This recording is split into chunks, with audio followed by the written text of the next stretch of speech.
Welcome to The Kicker. I'm your host, Megan Greenwell. Today, my guest is Mike Abrams. He's a 22-year veteran of the New York Times, and since December, he's been a trust editor there, part of a 4-person squad solely focused on how to boost trust in New York Times journalism. I think it's going to be a really interesting conversation, so let's get to it. Mike Abrams, welcome to The Kicker. Thanks for having me. I'm so delighted to get to talk to you. To start us out, can you tell us a little bit about who you are and what you do? Yes, I'm an editor on what we call the trust team at the New York Times. I've been an editor here for 22 years now, just about. I like to say I ended up where I am in the organization because I did lots of other kinds of editing roles and stumbled along the way and learned all the things you do wrong so that I can help other people try to figure out how not to do those things wrong. So our trust and standards teams work together at the Times to think a lot about the quality of our journalism, the fairness of our journalism, the accuracy of that work, and also the transparency. And a lot of what we do on trust is think about how can we convey to our audience exactly what it is we're doing, why it is we're doing that, and to really show that with specifics in the work and then also in journalism about the work. So let's break that down a little bit. There are a lot of lofty ideals there about trust in the media and all of those things. What is your actual job? What do you spend your time doing? Yes, on our team, it's a small team. There are 4 of us. We make some journalism of our own. We do what we call behind the journalism or Times Insider pieces. These are really meant to be about the how and the why of our work. Why did we do that story, or how did we do that story? An example, for instance, would be when the Times is investigating all the material that was released in the Epstein files. That work involved many teams at the Times and a lot of technical work, including work with our AI initiatives team using some cutting edge technology. And we felt like there was a real opportunity there to help our audience understand just how painstaking it is to take material that was released by the government, to make sense of it, to figure out what is the material here that we can corroborate and how do we go about that work. We feel like we can no longer in journalism take for granted the idea that we put a story out into the world and people know what it is that we did, how we did that work, and why the work should be believed. So you say you can no longer take that for granted. What do you think has changed? Well, I think a lot of people in journalism did take that kind of thing for granted a lot. And it was not just newspapers. I think, there was a period where there were 3 big television networks and people were inclined to believe what the anchor told them on the evening news. And maybe they didn't believe everything they watched or they read, but society was built in a way where there was just generally probably more trust in institutions. We've seen this in the polling over time, that there was more trust in institutions. There was a more paternalistic treatment of the news and reception of the news. People kind of received. They were less active and more passive consumers. And over time, we've all gotten savvier about things we read, things we hear, and we've also all been bombarded by information, and we have trouble sometimes sorting through what's real, what's not, what's misinformation. And so one of the things we try to do on our team is bolster people's faith in what we're doing by showing the work, by explaining what we're doing, by taking some time to introduce people to the journalists who are doing that work and giving them more reasons why we hope they'll believe the information that we're putting out into the world. You mentioned that there's a low level of trust in institutions generally. There's a lot of research on that. Even by that standard, the levels of trust in journalists and journalism are so low. There was a Gallup poll last fall that said 28% of Americans have either a great deal or a fair amount of trust in newspapers, television, and radio to report the news fully, accurately, and fairly. I'm a journalist too. That is very terrifying to me. How do you sort of look at those numbers and use that to inform your work rather than feeling fatalistic about it? Because I think a lot of reporters do right now. Yeah, absolutely. And I'm not going to put my head in the sand. We know what those numbers are. I do think we have to look deeper. We should look at the crosstabs of that research. How are the questions being asked? We also need to keep it in context. I mean, trust in all institutions is on the decline. So I think it's important for all of our institutions to be thinking about what's driving that and what can we do to arrest that. On the flip side, before I get into some of the things that we're thinking about here, I do try to remind myself, and I tell new employees at the Times during orientation to keep this in mind. Something we're doing is working. Our audience now at the Times is larger than it's ever been in its history. More people are paying for subscriptions, whether it's just to play Wordle or to read the news or for the cooking recipes, they're paying. So there's a silent group of people out there who are saying, there's something of value here. This journalism has value for me and I'm willing to pay for it. And those numbers have been going up. There's no guarantee that will continue, but it to me is reassuring that there is an appetite for what we're doing.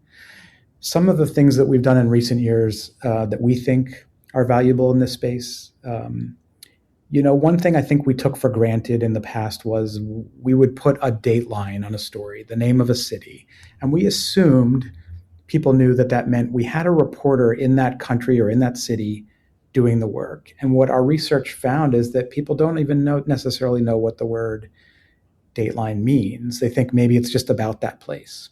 And one of the things you've seen the Times do in recent years, before you even get to the article, you see a photograph of the reporter. You get some biographical information about the reporter so you know their expertise. And it has a little sentence that says, reported from Chicago. Or reported from Chicago and poured through 100 documents and did X number of interviews. That is our bid to say, before you even read this article, here is the real human being who did this work in this location. I think another quick example, not to ramble too much here, is you'll see more vertical videos where a reporter breaks a story down for people who may not have the time to read 1,000 or 2,000 words on it, but they do have their phone and they can scroll through a 2-minute video and learn about the essence of that story. We really want to lean into that human connection. Who is the reporter who did this work? Why is the work trustworthy? Sometimes hearing someone talk to you about their reporting, show the documents on the screen, and save your time as a viewer is a way of, we hope, earning trust back. Yeah, I worked at ESPN earlier in my career, and they once let us sit in on focus groups. This was at the print magazine, and we sat behind two-way glass, listening to these readers discuss, and these were loyal readers. They were chosen for their loyalty, and they were discussing, which bylines do you follow, which types of stories are you most interested in, etc. None of them followed a byline. That was just not a thing. And none of them, the things that we were prioritizing as editors, were just not at all the things they care about. And I came away wishing that everybody could have that experience at some point in their journalism career, because it really is rare to get a sense of who you're actually talking to and what they're coming to you with. Yes, absolutely. I think, and I want to say, these are some theories that we have about what we think will build trust with our audience. But there are other things. I mean, we have to be right and accurate with our work. That's our first goal. We want the work to be bulletproof. So I work alongside a standards team at the Times, and they think a lot about what is the tone of our coverage? Is it accurate? Who did we talk to? If there are anonymous sources, something that we know can undermine credibility, what are the motivations of the sources? How do we know what they've said is true? How did we corroborate it? How can we then show the readers of that story that we've done that work? And what do we not know about this story that we can tell you? We don't know this. We haven't had time to check this. To me, like the fundamental things about trust really start with, is what we are telling you true? Can we confirm it? And can you confirm it in your own life? Because if it's not, why would anybody ever trust us? Yeah, so you were on the standards team before moving to Trust in December. Tell me a little more about the difference between those two teams and how you work together.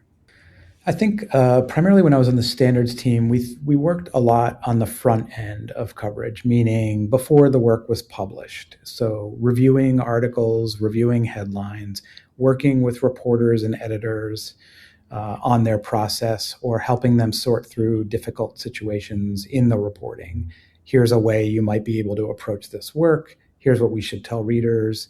Asking questions on deadline, reviewing videos, reviewing podcast scripts, also working on training. There's often legal and standards training, best practices for the approach to our work. The standards team, I would say, is primarily about the bulletproofing of the work on the front end.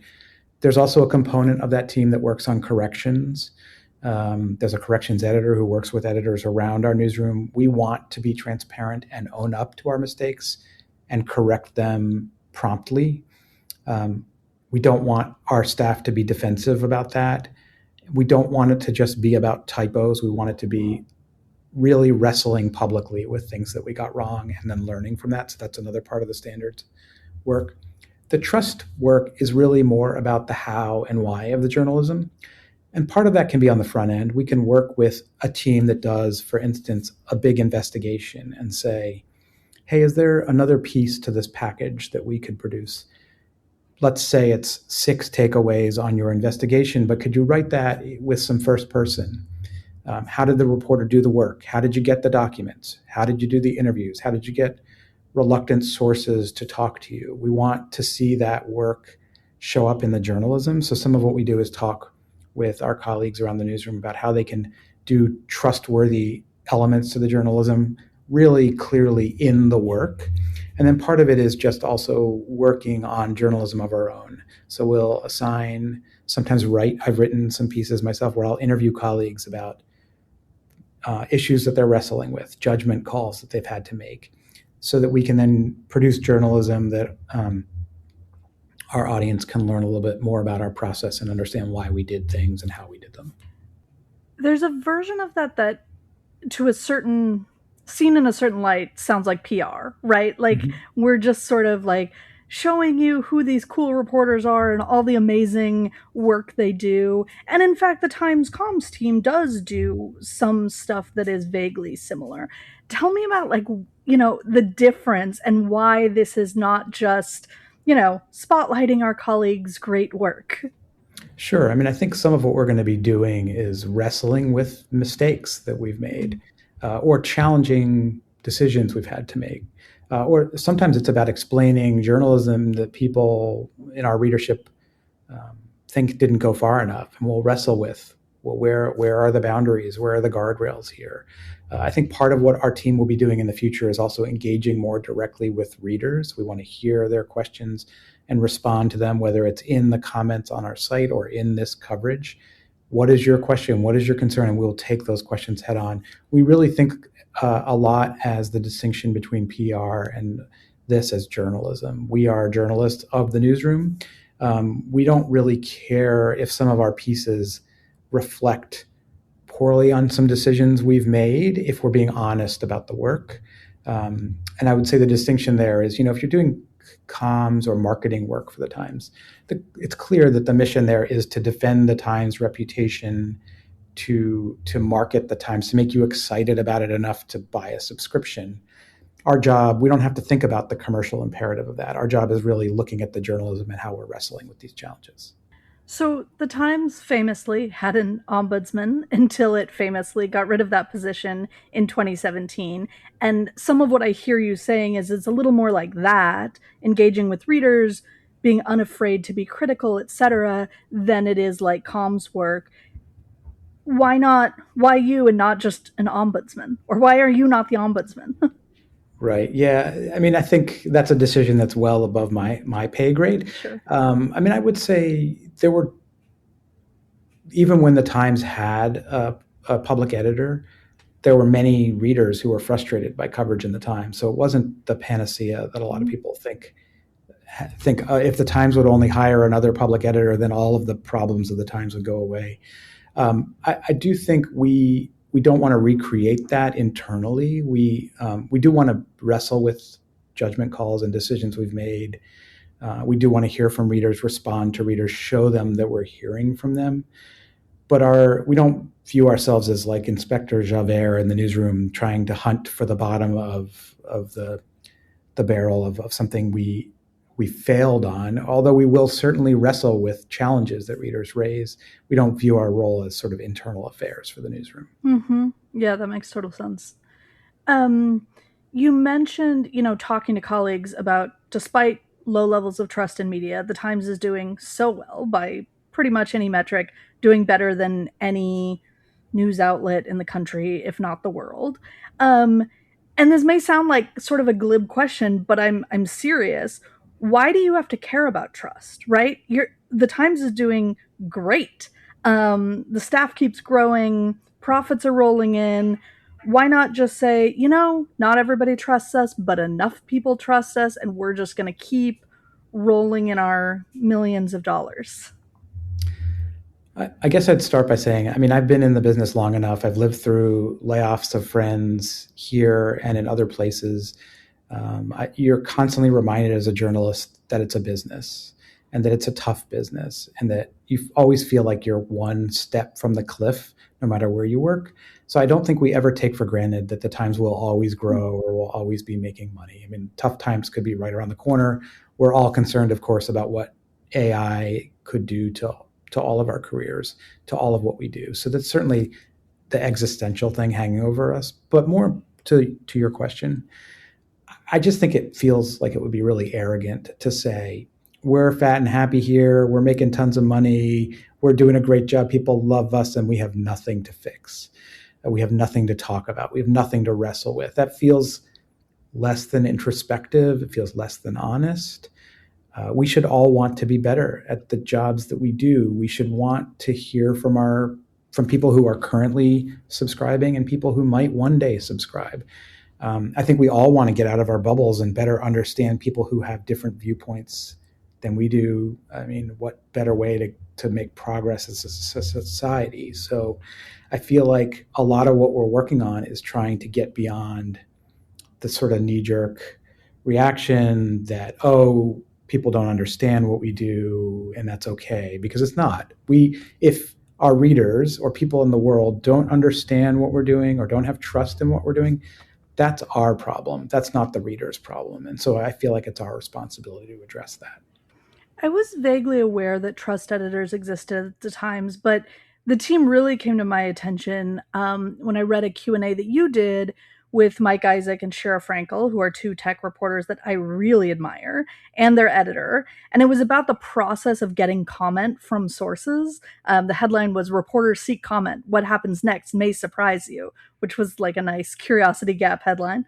Can you talk a little bit about how that piece in particular came together and sort of why that felt like something that was worthwhile for you to spend the time on? Yes, absolutely. I think it gets back to something we talked about earlier, the idea of accuracy. A lot of people think of when reporters try to get comment, they just want to cover both sides or all sides of an issue. And that's part of it. We want to cover all dimensions of a story. But the most fundamental reason to seek comment, to reach out to the people you're writing about, to me, is accuracy. Is what I have been told or what I have learned from documents or what I have heard accurate? I want to know from you if what is being said about you or your business or your decisions is true. And in your view, what do you have to say about it? And to me, as a reporter, I was a reporter a long time ago in my career. I wanted to know, do I have it right? And no better way to figure that out by talking to more people. If someone tells me something, can I check it somewhere else? Can I have different pieces of information that line up? And so, yes, fairness, but primarily accuracy. And what we were finding is that there have been people out there and companies who have shifted this obligation that we have to seek comment on its head. They're trying to take control of stories, and they're particularly in challenging situations where you might be writing about a company and there are questions about its viability or decisions that an executive is making, who want to front run that. They want to put out the questions that they've been asked with their own framing on social media and then spin that ahead of time to kind of like minimize the damage or even shift it in their favor. And what we were finding is that they're taking advantage of our earnest effort to reach them for comment and turning it around in sort of their own publicity weapon. So that was what kind of piqued our curiosity about doing this story. And we thought the tech team was a great area to do this because they've done some really tough reporting on changes that are happening rapidly in society where we were trying to reach out for comment, and they were finding some of their sources were doing this. And we also feel like sometimes there's a misunderstanding just about the Times. One common thing you hear people say is, well, the Times is both sidesing this issue or is writing it from a view from nowhere. We believe deeply in independent reporting, which to us means pursue the facts no matter where they lead. And that means sometimes including facts that are really uncomfortable for certain parts of the audience. So our belief is that it's a feature of the work when we include material that might make someone upset, not a bug. It doesn't mean that we feel like we need an equal number of people who are Republicans and Democrats in a story. That's certainly not what we mean by fair, true, independent reporting. What we mean is if there's a debate, if something is contested in society, we want to really wrestle with where is that material contested? What are the strongest possible arguments for this policy or this position? And what are the strongest possible arguments against it? And where is it going? And so when it's done poorly, when the Times does that poorly or when someone else does that poorly, I can certainly see the argument that both sidesing an issue is a problem. But we don't want to give up or throw out that model of reporting just because it's sometimes not done very well. You mentioned something that I feel like I've seen more and more of online, which is a reporter asks for comment and the source, especially if they think it's going to be, a confrontational story, a negative story about them or their company, they'll screenshot the email, put it on Twitter or wherever else, often with the reporter's cell phone number not redacted, and essentially say hey, this is so crazy, how dare this person be coming to me? And I've spent my whole career as a reporter too, so I read those emails and say, that's a reporter asking for comment, that's normal. But then you read the responses and it's all of these people saying, oh my God, that's so offensive, how dare they, essentially. And so I'm curious, when part of this is a almost media literacy issue, you're not working with elementary schoolers. How do you confront something that is so fundamental like that? It's a great question. I mean, I think also we can't be seen as lecturing the public. You don't understand journalism. I mean, that's not going to work, right? Nobody wants to be lectured to. I think a couple of things. I think one, we need to rethink our process as reporters. What are we putting in those emails? How are we framing our questions? Is the tone going to be misread if only part of it is taken out? We need to think about the worst possible way something will be shared and then try to account for that in our questions. And I think it's difficult. We as the Times won't talk about journalism in progress publicly. Mm-hmm. We may or may not do that story. So we can't necessarily defend our people in those situations until a piece of journalism comes out. It puts us in a really awkward position.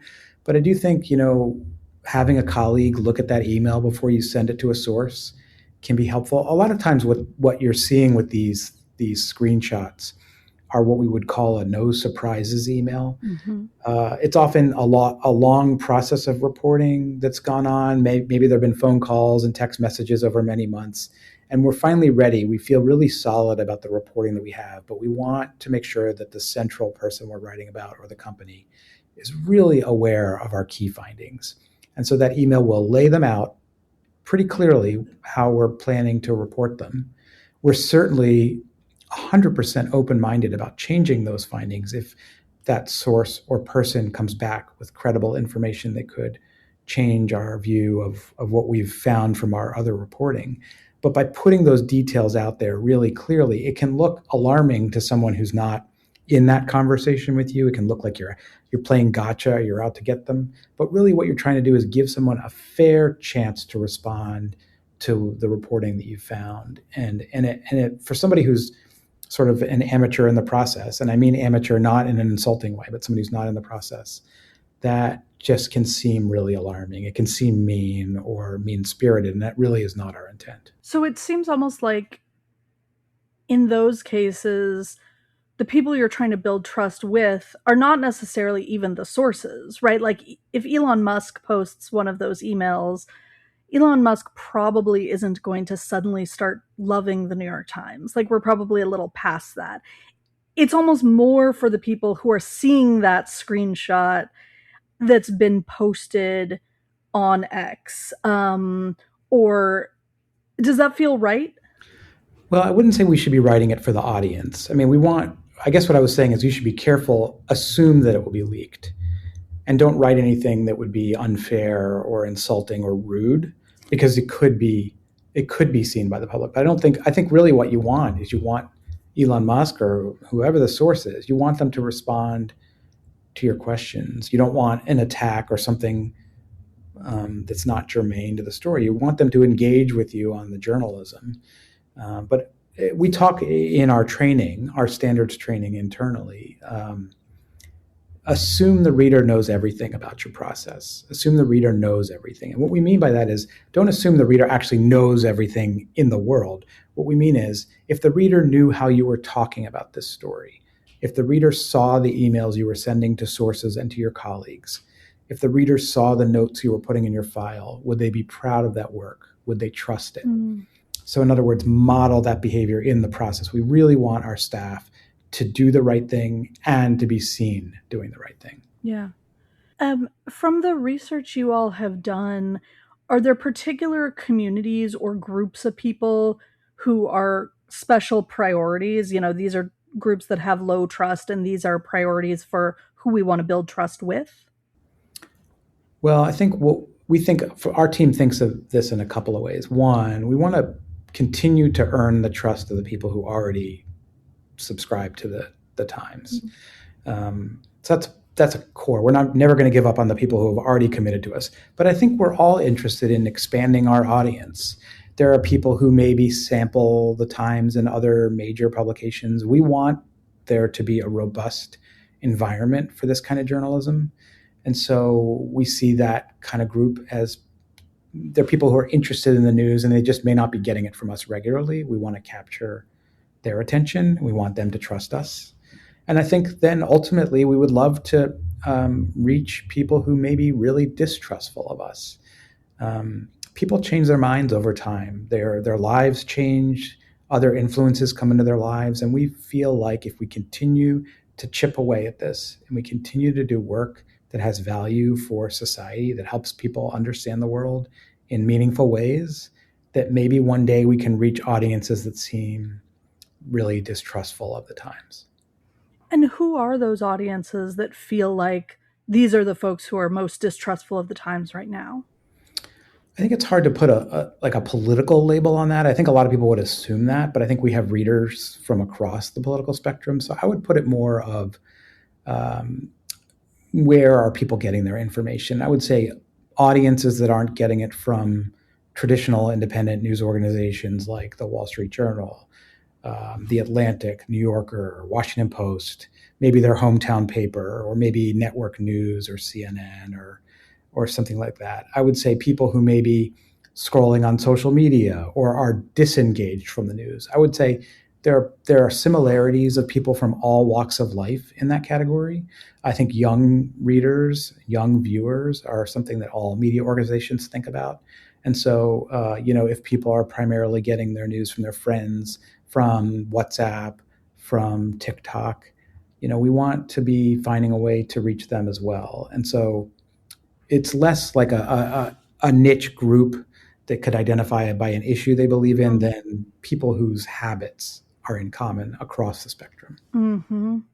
Yeah, I work with a lot of young journalists, and they're all very interested in journalism, and they all also say that something that's first person is inherently more trustworthy than something that's reported.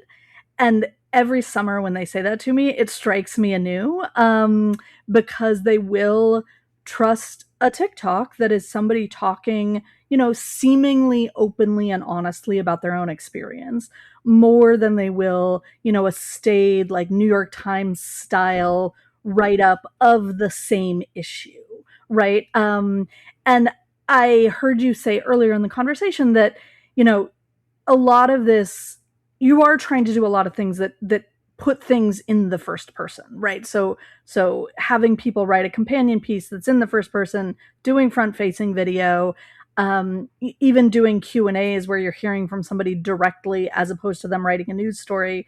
Tell me a little bit about, either from the research or just what you've seen from your experience, like what the connection is between those personal touch points and higher levels of trust.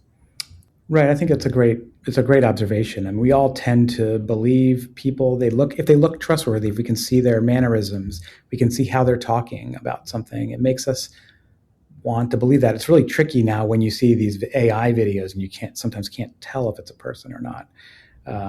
But I would say we do want to find opportunities for that first person. If a reporter worked really hard to get to a particular place, let's say in Ukraine, and had tremendous access to a really dangerous part of the world, there may be an opportunity in telling that story from the front lines, what it felt like, what it smelled like, what it was like with some first person in there.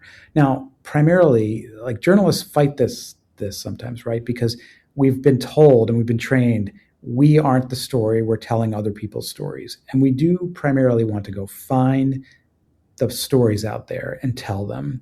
But there are times where delivering that with a touch or two of humanity that's a little less institutional can just really drive the story home. And so I think you'll see more of that in our report. And there'll be times where we will get it wrong. There'll be times where we'll be too official, and we'll get that wrong too. And I think that what we want is experimentation. And I think you'll see more of these videos. You'll see more of this first person work. I think you already see this in our newsletters. I love it when our cooking writers will write about how they tested the recipe and how they burnt the pie the first time or the first 10 times. That's helpful because I know that I'll burn it too. And it makes me want to try it again. So I think there's value in it. I think what I just hope is the staff continues to experiment. Is the trust building playbook different for different communities? I imagine, for example, the strategies for building trust among Trump voters might look different from doing it among leftists who are upset about coverage of Gaza, for example. How do you think about sort of targeting your trust building work? I think we're not really thinking about changing the message that we're giving to different groups of people. I will say that journalism primarily needs to be able to reach a broad swath of society. We really want to resist coverage that falls into framing strictly from one side or another. We want to seek the truth, right, in these stories. And we want to have steelman arguments. You know, what is the argument that somebody is making for a policy, and what is the opposition to that saying? And most things aren't really just two sides. There's many shades of them. I do think, you know, we are going to have to work on being in places where different audiences are from. It might mean colleagues of mine going on to podcasts that are primarily listened to by Trump voters. It might mean going on to shows that are done by more liberal hosts. I think you saw this with Pete Buttigieg in the last campaign, I guess, and even before that. He was going on to shows and on to newscasts and political shows where there were oppositional hosts. He wanted to be heard by people who didn't necessarily already buy into the message and policies that he was supporting. If people perceive the Times to be left of center or right of center, and there are people who argue both, we want to be able to reach people who have that view and to show them that we're trying to cover the world as fully as it is, not necessarily as they personally may want it to be. I can say on a practical level, you know, we also have a culture and careers department at the Times. We have colleagues who go to journalism conferences each year. There are particular groups of journalists who sometimes hear from readers who with an affinity for those groups and those issues. And so we'll hear a lot of criticism of the Times at those places. And we want to listen to that. We want to hear that. We want to hear what the concerns are. I think part of this is, how representative is our staff at the Times. If we're constantly seeking to hire better, we're going to have better conversations about the stories that we're doing. We're going to do stories that appeal to more people, provide new types of experiences for more readers and viewers and listeners. So to me, over time, it's more about like the journalism reaching the people who may see us as something that we aren't, or they may think we are, than necessarily trust efforts that we're making. To stick with the example of Trump voters for a second, though, the research shows that Republicans in particular have very little trust in media. And, Donald Trump is a figure who many people are not just voters of, but extraordinarily loyal to. Yeah. And he has gone after the Times in particular for many years, calling it fake news, nasty, lies, stupid, disgraced, all of these things. Generally speaking, there's no indication that the stories he's upset about are inaccurate or are unbalanced or anything. It's just that they are critical of him. So, and this seems to be a trend in our society where among powerful people, so much of their desire to almost fuel distrust in media is a product of not wanting critical coverage. And that seems harder to combat because you can have the most transparency in the world, but people who are determined to fend off critical coverage aren't going to go for that either, right? Like, how do you wrestle with that? Yeah, absolutely. I mean, there are some people who say we're in a post-truth society. Yeah. I mean, I think it goes back to the journalism. We'll continue to do journalism that's tough and fair. If the articles make the president unhappy, but they ultimately bear out as the truth, we believe we're doing our job. It also means there are going to be times where we're going to upset people who oppose the president. We might write about a success that he had in some way. Maybe he campaigned on something, carried through with it, and achieved it. And we'll write about that. We'll try to wrestle with that fairly. And certainly that coverage will include criticism of that approach. But we have found people in all situations who are they may not like the way that story was framed. This happens on the left as well. I know that several parts of the Times approached President Biden's health with some really critical coverage. I mean, one of our top podcasters, Ezra Klein, was among the first out there to say the Democrats should find a new candidate. And he experienced tremendous blowback, a lot of it from the left saying, you're going to undermine the Democrats' chances to win the election.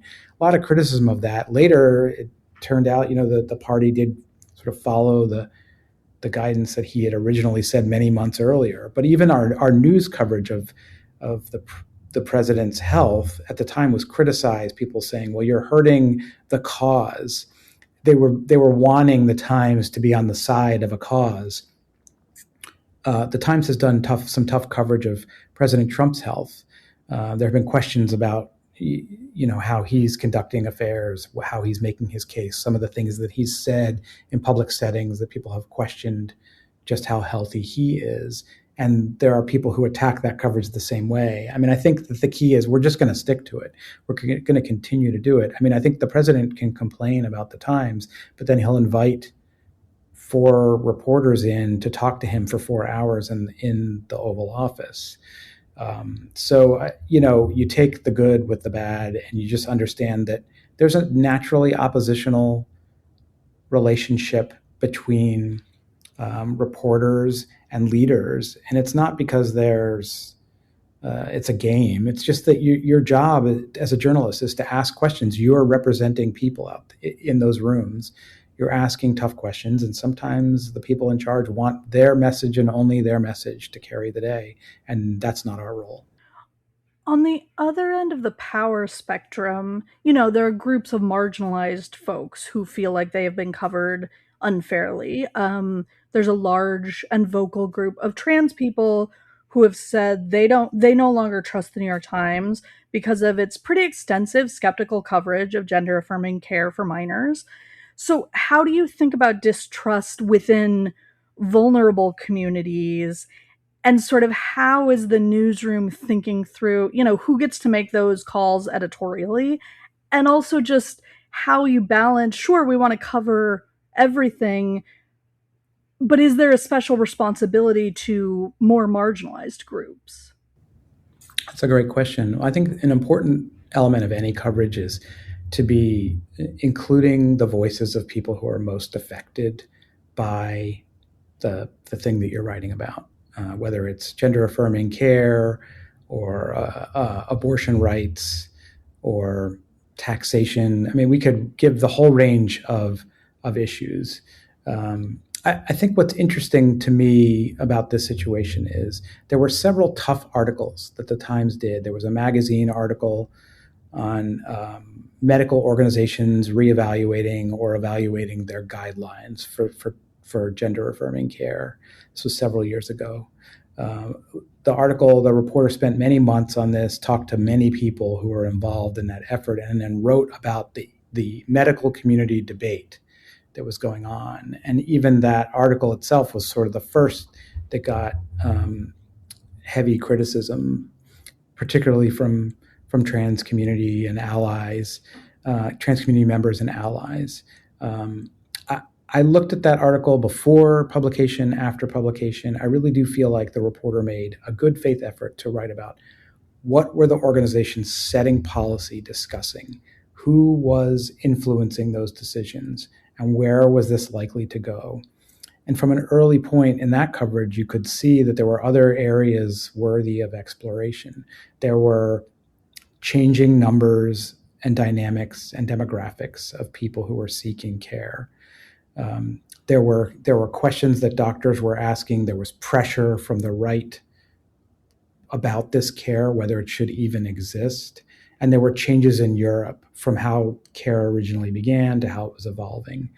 These all continue to be areas that medical professionals, activists, and human beings living through really difficult decisions and situations are all wrestling with. And that's our job to try to cover that.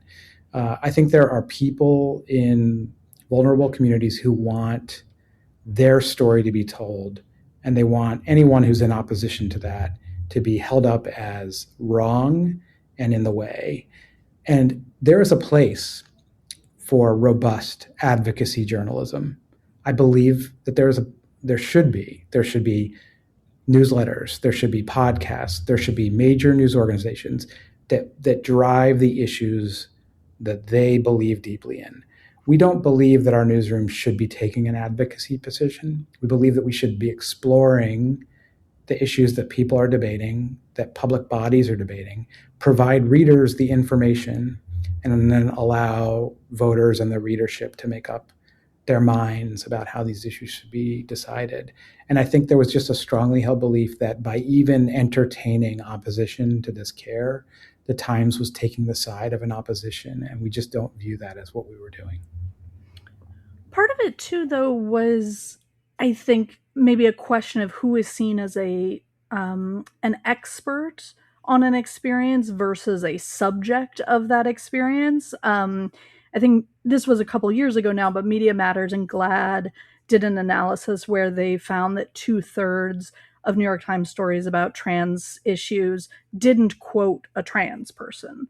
Again, this is a couple of years old, but that does strike me as an issue where there are quote unquote experts, and then there are people where it's like they're just regular people, but this happens to be their life. And in a lot of media, those two groups of people end up being treated differently.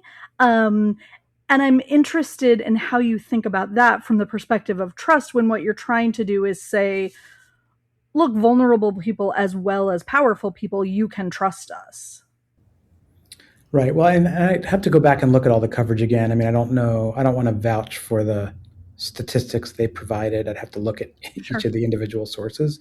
what I would say is there probably were articles that we did that would have been that could have had more interviews in them, that could have had people who are being affected by, could have had trans people quoted in them and didn't. And so I'd have to go back and look at that for the specifics. But I would be foolish to say that we've been perfect in everything we've done. I'd also say that there are many articles we've done that have had people who had, for instance, we've done a lot of coverage of the debate over trans athletes, whether it's a volleyball team out west or high schools in the Northeast. We've written deeply about this, and we've quoted people who are trans, were either the families representing athletes on those teams or their teammates. And those articles were criticized as well. So I'm not sure that it's the solution that's going to make everyone happy. If it's seen as a debate and it's framed as a debate, there's going to be criticism that it shouldn't be, that there's no debate because we're talking about human rights. I'm not going to argue that we shouldn't quote trans people. That's not what I'm saying. What I'm saying is when we do the right thing, it doesn't necessarily mean people will always like it. And part of it too, I know you're not making staffing decisions for the entire newsroom, but part of it always seems like a question about staffing and resources, right? People are saying, to stick with the trans example, people are saying, look, the number of minors getting gender affirming care is so tiny, and yet it gets so much coverage. Why can't, I don't know, the conflict in the Democratic Republic of Congo get all of that coverage instead of these issues? So how, bearing in mind that you don't make staffing decisions for the entire newsroom, it seems like you do get questions on the trust team that are essentially, why are you assigning resources this way instead of this way? And I'm just interested in how you think about those questions. I mean, one of the great things about working at the Times, where we have something like 2,000 journalists now, we're covering Congo and trans care. Whether people are reading both is another question. I think we're covering the issues of the day. And certainly in most states, there has been a debate over trans care and trans athletes. It was part of the presidential race. It's part of Senate races, gubernatorial races. It's coming to school board elections, right? And they're setting policy at the local level. So the idea that this isn't something that should have people seriously looking at, like, what are the decisions being made? Who is making these decisions? Where are we going as a society? At all levels of society, I think we'd be falling down on the job if we weren't covering that deeply. I think you can always ask at any moment, are we over covering the war in Gaza? Are we over covering Ukraine? Are we over covering trans issue? Are we under covering one of those topics? We're not perfect. We're human beings. But I do think in general, if you look across the report, you'll see we're giving you thousands of recipes. We're giving you the latest music. We're giving you deep cultural criticism. We're giving you coverage of what's happening in Washington and Iran. And we're just trying to do as much as we can all of the time, all at once. Sometimes we'll make mistakes. Sometimes we'll fall down on it. But I think the effort is really to do all of it and to do it, in proportion that makes sense. At the same time that you're working to build trust, the Times, PR, communications seems to be jumping into the fray online more often to defend Times journalism. I see the PR accounts, the official ones on social media, responding directly to people who are criticizing the Times. There are fact checks on the website now writing about, allegations about inaccuracies in Times journalism. How does that sort of more maybe defense-minded approach fit in with the more proactive approach that your team is using?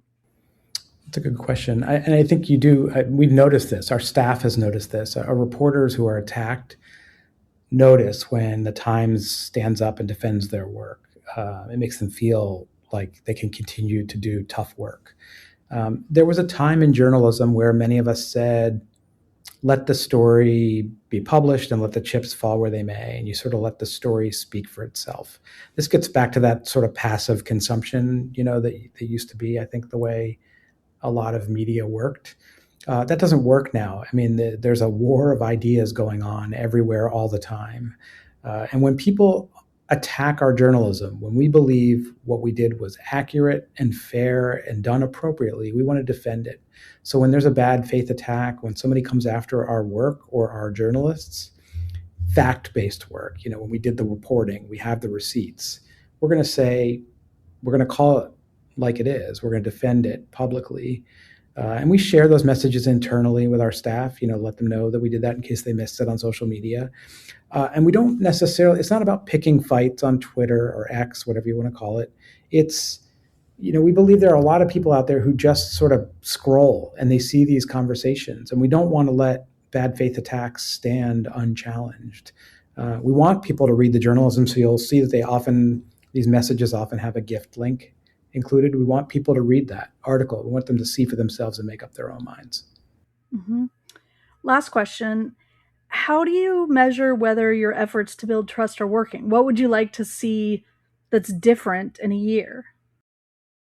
Good question. It's tough. A lot of these are qualitative. They're theories of the case. I think one would be, do we continue to see the numbers of people who are paying to subscribe to the Times go up?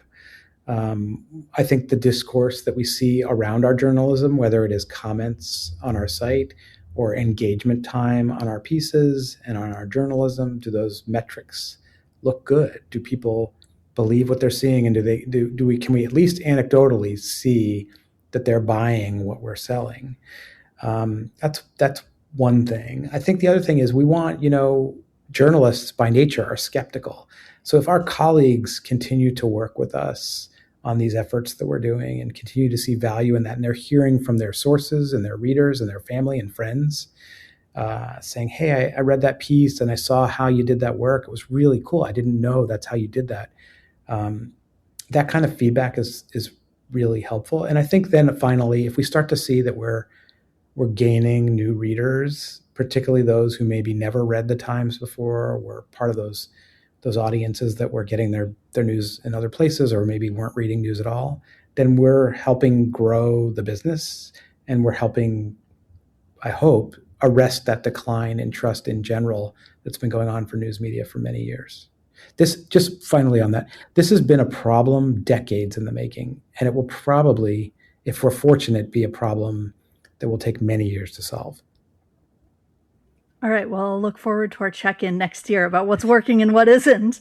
Mike Abrams, thank you so much for joining me. Thanks for having me. Thanks for listening to The Kicker. I'm your host, Megan Greenwell. Our producer is Amanda Darrach, and we're a production of the Columbia Journalism Review. You can find us wherever you get your podcasts and on YouTube, where we'd love if you liked and subscribed. We'll talk to you in 2 weeks.